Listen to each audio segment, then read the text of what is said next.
السلام عليكم ورحمة الله وبركاته. أهلا بكم حبايبي في قناتكم قديم وجديد. يا رب تكونوا في أحسن حال. النهاردة معايا نوعين رز هتحبيهم جدا جدا وهتستسهلي عمايلهم لأنهم بيتعاملوا في الفرن، وكمان أطفالك أو أولادك هيحبوهم قوي قوي منك، وممكن تعمليهم في وقت الزنقة كده أو وانتي مشغولة ومش عارفة تعملي ايه فتروحي عاملاهم. معايا الرز المعمر اللي بالكبد والقوانص، ومعايا الرز بالصوص او الصلصة الحمراء والبطاطس، والاتنين هنعملهم بالفرن. ازاي؟ يلا نشوف الطريقة.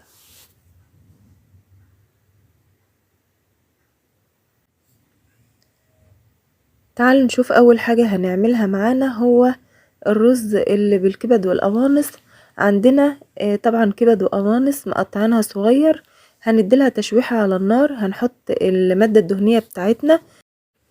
انا حطيت هنا حتة زبدة مع شوية زيت، وطبعا محضرة الكبد والقوانص معايا غسلها كويس اوي مقطعاها صغير اهي معايا، بحطها واديلها تشويحة.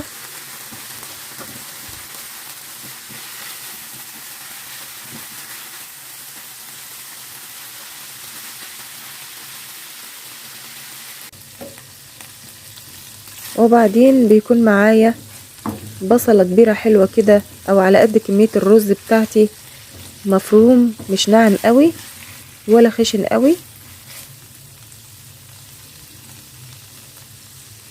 وبدبلها برضو مع الكبد والقوانص، ما بحمرهاش قوي، بدبلها يعني ما بغمقش لون البصل، ما بوصلهوش اللون البني، بدبله بس معايا. وبحط ملح وفلفل زي ما انتوا شايفين كده.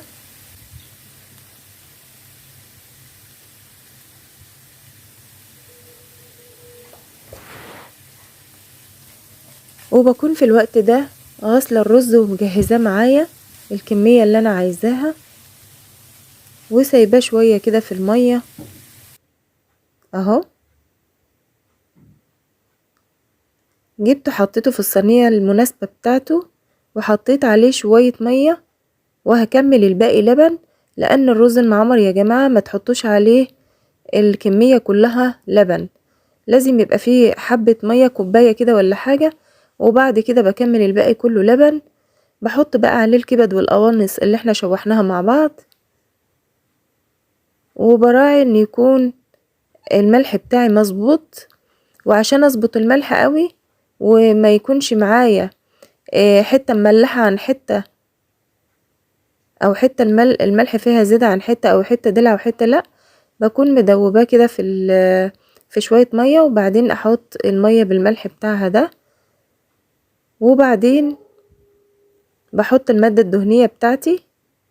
لقيته عايز لبن كمان فبحط، بظبط بقى اللبن هنا معايا. انا كنت غاليه اللبن سخن اهو، ويستحسن لو هو برضو انت كنت غالياه وبارد تسخنيه احسن، تحطيه سخن.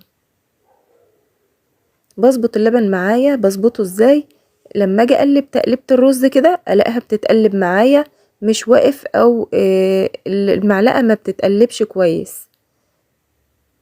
والمقدار بتاعه يا جماعه بيبقى زي بتاع الرز العادي، يعني فوق سطح الرز كده بعقله صابع او عقله ونص. وطبعا بهتم ان انا احط كميه قشطه حلوه، وهحط زبده.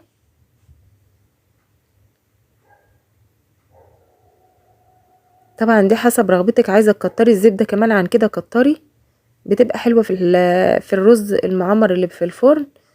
طبعا انتوا عارفين ان في فرق بين الرز المعمر ده والرز المعمر العادي اللي هو باللبن بس، باللبن والقشطه والزبده وبس. اما ده بالكبد والقوانص ولادك هيحبوه قوي، والبصل كمان بيدوله طعم حلو. طبعا في مناطق عندنا في مصر هنا بتعمله كده اصلا، وفي مناطق بتعمله باللبن بس. احنا من المناطق اللي بتعمله باللبن والقشطه والزبده بس. النوع ده لما جربته وعملته حبوه ولادي قوي، وبقيت اعمله برضو ممكن استخدم ده في حالات، والتاني برضو بستخدمه جنب انواع من الاكل معين، فالاتنين ماشيين يعني. ممكن الواحد بينوع بقى طول ما هو بيطبخ، بتنوعي اكلاتك وبتنوعي اصنافك وبتلائمي كل حاجة مع بعضها، ايه ينفع مع ايه وايه يبقى طعمه حلو مع ايه. كده خلصنا الرز بتاعنا. وطبعا لازم تدوقي ولازم تظبطي الملح قوي في الحاجات اللي هي بتبقى صينية دي، لان لا هتنفعي تزودي ملح ولا تقلبي ولا اي حاجة، هي بتتحط في الفرن وتجمد على كده. هنيجي بقى للصنف التاني، صينية الرز بالبطاطس. بقى عندي بطاطس على قد ما انت عايزة، على قد حجم الصينية، بتقطعيها رفيع زي ما انت شايفة كده، مش رفيع قوي قوي رقيق ولا تخين قوي، كأنها صينية بطاطس يعني في المعقول، يعني مقاس البطاطسية كده يكون نص سنتي. بجيب هنا فص ثوم مدقوق ناعم، شوية بصل مفرومين، وبرضو بحط عليهم الملح والفلفل وبقلبهم في بعض كده، البصل مع الملح الأول عشان يطلع ميته. وعشان دي صينية بطاطس يعني تعتبر صينية بطاطس بالرز، بحط عليها الثوم، وبحط كمان شوية كزبرة وشوية كمون صغيرين يدولها طعم.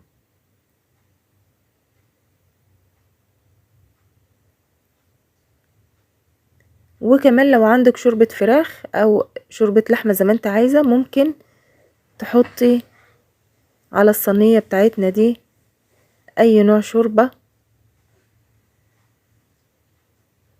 كده. بدبل البصلة كده بالملح والفلفل، ما بحمرهاش ولا حاجة. بتكوني عاملة في الوقت ده طماطم في الخلاط، وبتصفيها وبتحطيها على الخليط، او لو عندك صلصة من اللي احنا عاملينها مع بعض بتجيبيها وبتحطي عليها الشوربة، لو عندك شوربة، وتكبيها على الصينية بتاعتك. يعني يعني الطماطم هنا ممكن تكوني مسبكاها او لا، ممكن تحطيها نية عادي، تعمليها في الخلاط وتصفيها وتحطيها على الصينية بتاعتنا. ويستحسن ان انت تكوني مدياها غلوتين كده، مش لازم تكوني مسبكاها قوي، او احسن واحسن ان انت تكوني عاملاها صلصة زينا كده وتكمليها بالشوربة وتحطيها على الصينية بتاعتك. وبدل الشوربة ممكن تحطي مية عادي، يعني لو عندك الصلصة ممكن تحطي مية عادي، لو عندك الطماطم مفرماه في الخلاط ومصفياها بالمية عادي بتحطيها عادي. طبعا هنا بنحط العيار المظبوط للرز، برضو بقعد اقلب كده وبشوف. وخدي بالك ان في بطاطس هتستوي معاكي، فلازم تحطي المية بزيادة شوية عشان البطاطس تستوي فيها.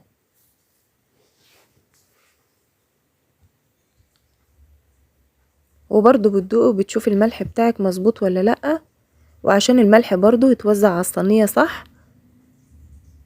ما تعمليش زي ما انا عملت كده، دوبيه في شوية شوربة او في شوية مية وحطيهم على الصينية، يكون احسن عشان ما تقعديش تقلبي وفي حتة فيها يبقى فيها ملح وحتة لأ. فيستحسن ان انتي، انا استعجلت هنا وحطيته، فيستحسن ان انتي تكوني مقلباه في شوية شوربة او في شوية المية اللي انت هتحطيها. بنجيب بقى حتة زبدة برضو بنحط على الوش كده. طبعا انت عايزه تكتري عن كده كتري، انا ما بحبش زي ما قلت لكم قبل كده المواد الدهنيه تبقى معايا كتير قوي، وخصوصا ان انا حاطه شوربه فيها ماده دهنيه طبيعي. خلاص كده اتظبط معانا. هنا بقولك خلي بالك ان البطاطس لسه هتستوي معاكي، فاعملي حسابك في الشوربه او في الميه اللي انت هتحطيها. هيدخلوا بقى الفرن على درجه حراره طبعا عاليه. الرز اللي باللبن استوى في الاول، واخد حوالي نص ساعه في الفرن او يزيد شويه. اما الرز اللي بالبطاطس قعد اتأخر شوية على ما اتشرب واستوى جوه الشوربة او الصوص بتاعه. ونزلته تحت على الارضية شوية علشان يستوي معايا كويس، وبعدين حطيتهم في الشواية واديت لهم التحميرة البسيطة اللي فوق الوش دي. لو ما احمروش معاكي يعني في المدة اللي قعدوها، ممكن تحطيهم في الشواية شوية، وبيطلعوا بالجمال والروعة دي. هيحبوهم جدا جدا جدا، وهينفعوكي قوي قوي جنب اي اكلة. وحتى لو عملتيهم كده من غير اي حاجة جنبهم فهم في منتهى الجمال، وفي اي مناسبة وفي اي وقت ممكن تعمليهم، وسهل جدا عمايلهم ومضمونة نتيجتهم. البطاطس مستوية زي الفل قدامك اهي، والرز مستوي وجميل جدا، والتاني طعمه روعة قوي برضو. وخلي بالك من حكاية الملح دي، لان لو الملح قليل مش مشكلة، لكن ما تزوديش الملح عشان لو طلع حادق مش هتعرفي تعالجيه. هنا لسه سخن قوي قوي، فمطلع البخار بتاعه.